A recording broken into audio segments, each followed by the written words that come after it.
À partir du moment où tu fais une brèche, à partir du moment où tu fais un trou dans le navire, alors immédiatement, tu te rends en portefeuille face à l'ensemble de l'image collective.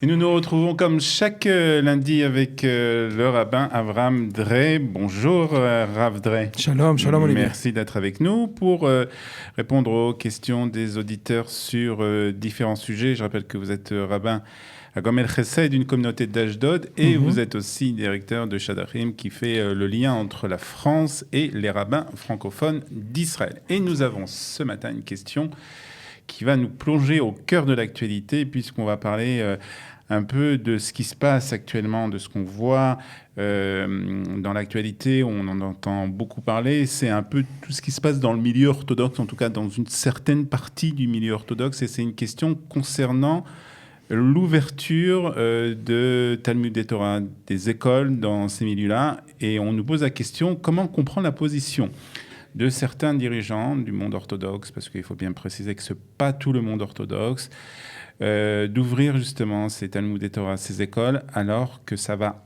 à l'encontre des consignes du gouvernement d'abord, et aussi qu'il existe un risque certain de contamination. Question difficile. Je soupire, oui, en effet, je soupire parce que... Exactement, exactement. À vrai dire, je ne sais pas de quoi je soupire le plus. Si la situation est tellement grave ces jours-ci, on a l'impression qu'on a devant nous une sorte de paradoxe pas facile à avaler. D'un côté, on est les premiers au monde avec la réussite phénoménale du processus des vaccins. Et le monde entier nous envie, nous demande conseil de savoir comment être capable. À vrai dire, ce essai, ce résultat-là, est sans aucun doute, moi je le vois comme un reflet de la valeur essentielle de sauver la vie. Il s'agit véritablement de prendre en main notre destinée. Israël est un peuple qui est Hafet Bachaim, qui veut continuer à vivre, et c'est ce qui a permis à être si rapide pour obtenir d'abord ces manotes de Chisoun, ces doses de vaccin, mais également pour établir de façon logistique autant d'un rythme aussi rapide que cela. Mais donc, d'un côté, c'est un peu contradictoire justement, parce que justement on voit que c'est vrai que d'un côté, il y a une volonté de vacciner au plus vite la population, et dans l'autre côté, on voit dans la communauté, et encore une fois, on ne peut pas généraliser, mais ce sont des images qu'on voit, et c'est des choses qu'on entend, et aussi ce sont des positions qui ont été prises par des responsables de ces communautés-là. On voit que justement la valeur justement de la solidarité, de l'ensemble de la responsabilité qu'on a face à la collectivité, est bafouée. Et que la valeur de l'étude de la Torah est des fois plus élevée. En effet, il s'agit d'une énigme. Et quand on pose cette question-là, on a, en tout cas, moi j'ai tout de suite à l'esprit l'image de l'histoire qu'on répète à chaque fois, de celui qui se trouve sur un navire et qui fait qui creuse un accès à l'océan, et quand on vient pour lui dire mais ça va pas ou quoi, et tu nous mets tous en danger, il va répondre pour dire mais qu'est-ce que ça vous importe, c'est uniquement pour me permettre un accès pour pouvoir pêcher, et vous pouvez pas m'empêcher mon droit, et alors qu'il s'agit tout simplement de faire sombrer le navire. En effet, on a vraiment l'impression qu'il s'agit d'un déphasage total. La solidarité collective, la responsabilité collective s'appelle chez nous Arvut Adadit, s'appelle Kol Israël Arevim Zebazé. Un des principes fondamentaux quand Rabbi Akiva, on lui demande de résumer toute la Torah, il va dire Ve'ahavta l'iracha kamocha zeklal gadol baTorah. Alors, les grands rabbins de ce milieu-là connaissent aussi c'est le moins qu'on puisse dire. Non seulement ils connaissent, ils sont les docteurs de cette loi. Essayons-nous de nous mettre un peu à leur place et essayer de comprendre en fait pourquoi ils arrivent à ce genre de conclusion. Bien. L'argument que j'entends et qui est dispensé par certaines factions en effet de la société orthodoxe, c'est de dire vous ne pourrez pas nous donner et le jugement de valeur, ou nous éduquer suivant nos valeurs, nous imposer exactement un certain système de valeurs pour une raison bien simple. Ils disent et ils répètent à chaque occasion possible de dire « Vous avez permis, par ordre du gouvernement et du conseil juridique du gouvernement, que le droit à la manifestation, le droit à l'expression publique de chacun est au-delà des consignes ou de façon pratique. Vous avez permis toutes sortes d'afghanotes, toutes sortes de manifestations publiques, et en disant que cette valeur-là allait au-delà. On ne peut pas se permettre de l'interdire parce que cette valeur-là est suprême et elle est supérieure à la valeur des consignes de sécurité. Et si eux, et ces fameux dirigeants qui prennent cette responsabilité en main, disent « Eh bien pour moi, le fait d'assurer l'enseignement de la Torah, le fait d'assurer que les enfants des classes d'Israël, des Talmudé Torah, soient établis et soient permanents, c'est pas moins une valeur suprême. Au-delà de cela, ils vont même assurer de dire qu'on est parfaitement conscient de la situation tragique des malades en difficulté et même du taux de mortalité qui a, avec une grande souffrance qui a été... Exactement. Mais ils disent ça, c'est avec le mérite de la protection des enfants qui étudient la Torah. Si on avait interrompu le souffle de leurs paroles des enfants et qui continuent à apprendre la Torah, ça aurait été bien plus grave que cela.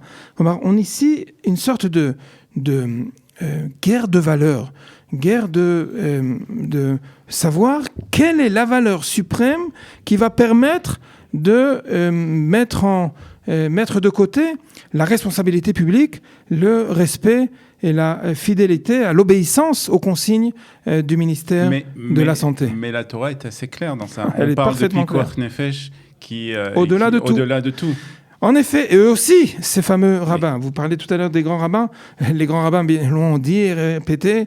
Et bien évidemment, il y a un devoir suprême de l'Ehatzil Nefesh, Pikuach Nefesh, c'est clair. Mais le problème est que si cette valeur suprême était au même niveau pour l'ensemble des différentes parties de la société et qu'on ne vient pas nous dire que, c'est comme ça qu'ils disent, quand je ne parle pas en mon nom, que le droit à la protestation publique, à la manifestation publique est au-delà de cela, à partir du moment où tu commences à exprimer qu'il peut y avoir des valeurs au-delà de la valeur de Pikuach Nefesh, parce que quand on permet tel ou tel regroupement public et sans respect aux consignes de santé, parce que nous devons absolument permettre l'opinion publique de s'exprimer, alors ils vont te dire, si c'est ça, moi ça ne me convient pas, moi j'ai une valeur au-delà de cela.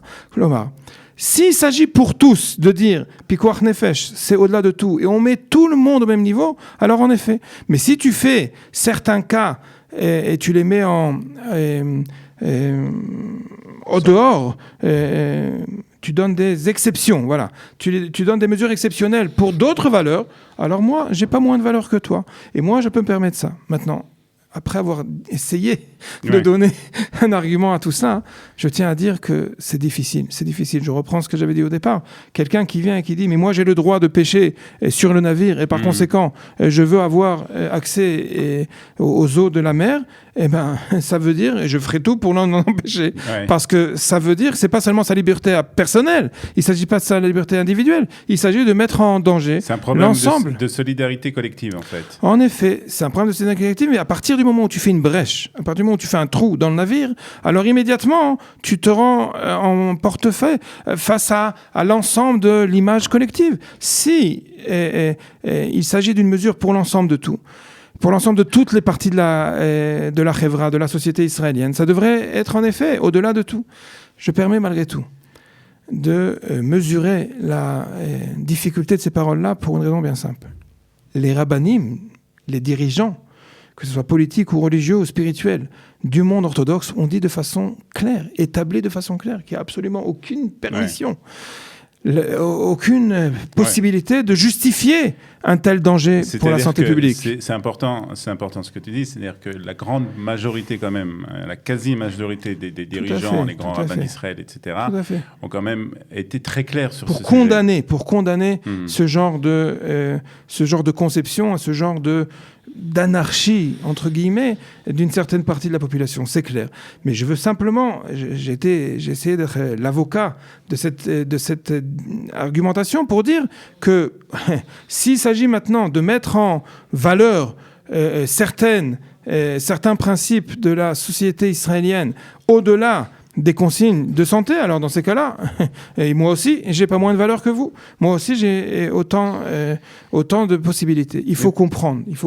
Permettez-moi de donner un message clair.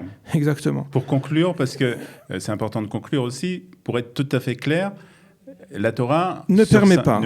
En effet, au contraire, la Torah préconise la valeur de sauver les vies et la valeur de la solidarité collective au-delà de toutes les autres. Ça, c'est clair. Après avoir dit tout ça, le moyen d'obtenir une uniformité dans l'ensemble des parties de la société israélienne, c'est de faire ça par dialogue, de faire ça par respect mutuel et de pas se servir de ce genre de phénomènes choulim, qui sont marginaux, exactement, au contraire, pour embraser encore plus le débat d'idées qu'il y a entre les différentes factions de la société israélienne. Il s'agit de prendre nos responsabilités, religieux, pas religieux, tel parti politique et l'autre parti politique, et de comprendre nous sommes à une situation d'urgence extrême et de responsabilité extrême qui doit au contraire générer l'unité de l'ensemble du peuple juif. Ça sera une très bonne conclusion et on espère en tout cas que voir justement cette unité arriver très prochainement dans notre société. Merci beaucoup, c'était très intéressant Avraham Drey d'avoir été ce matin avec nous. Je rappelle que vous êtes aussi responsable du programme Mizrahi France, un programme avec Kalita. Si vous avez des questions à poser au Rabbin Drey, vous pouvez le faire sur notre boîte vocale au 050 430 80 20 ou bien encore sur notre page Facebook de Studio Kalita ou sur studiokalita.com. Merci. À la semaine prochaine. Shalom, à bientôt. Bye bye.